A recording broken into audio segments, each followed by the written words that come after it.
Good afternoon, grade 10s, and welcome to economics class. Last time when we were together, I've promised that we would look at the factors affecting the demand curve.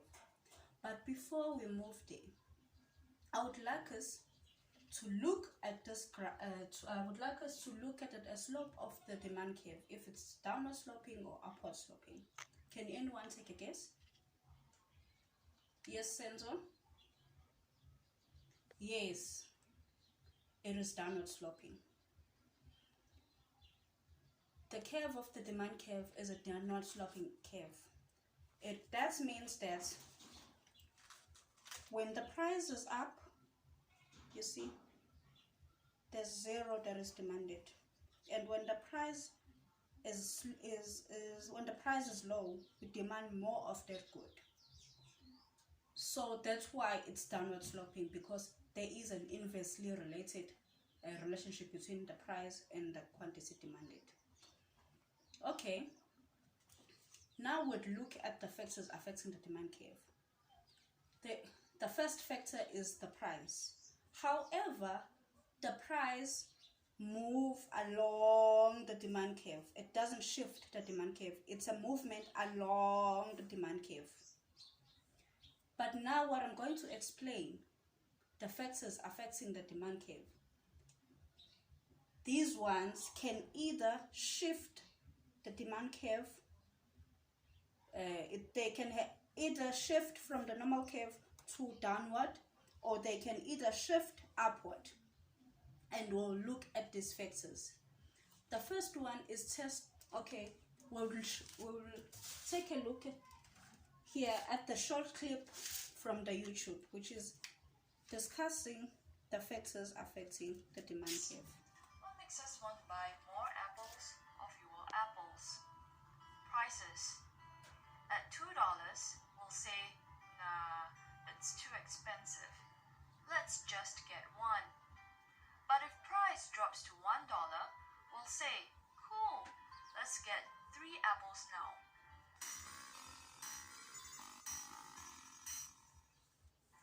Tastes and preferences.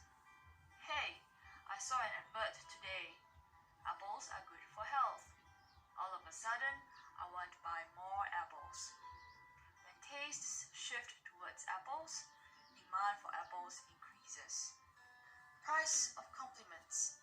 We say goods are complements of each other when they are not. Okay, class, just to add on that video, the second factor is taste and preferences. Let's say you saw an advert which says milk is good for you, and just because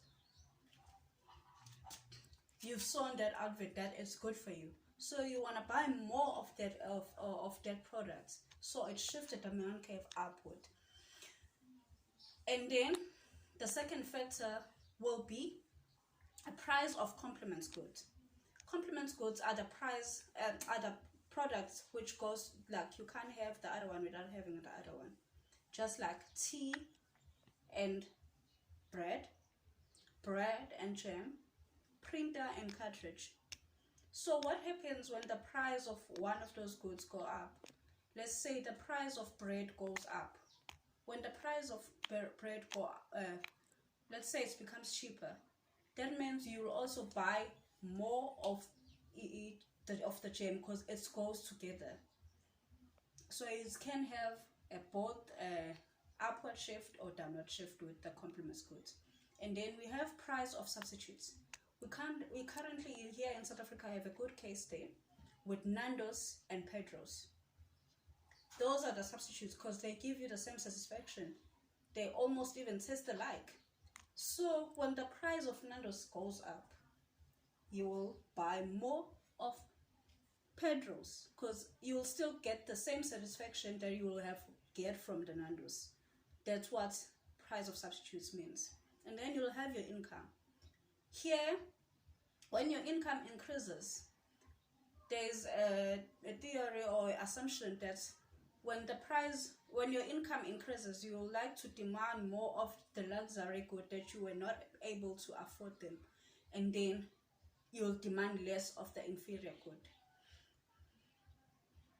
and that's how it is. So more you'll buy less of inferior goods and then more of the normal goods like housing. You will want a car, you will want a house. Yeah, those are the goods that you'll demand, and you'll demand less. Like you wouldn't buy like the fast food from a container lapha amagwenya. You'll want to go to a restaurant, to a proper restaurant. So that's how you'll define uh, the income factor to the demand. And then you'll have population. When the population increase, the more demanded, more of the commodities will be demanded. Like you also, there will be a demand for more houses, more foods, because the population has increased, and that will move the demand curve upward.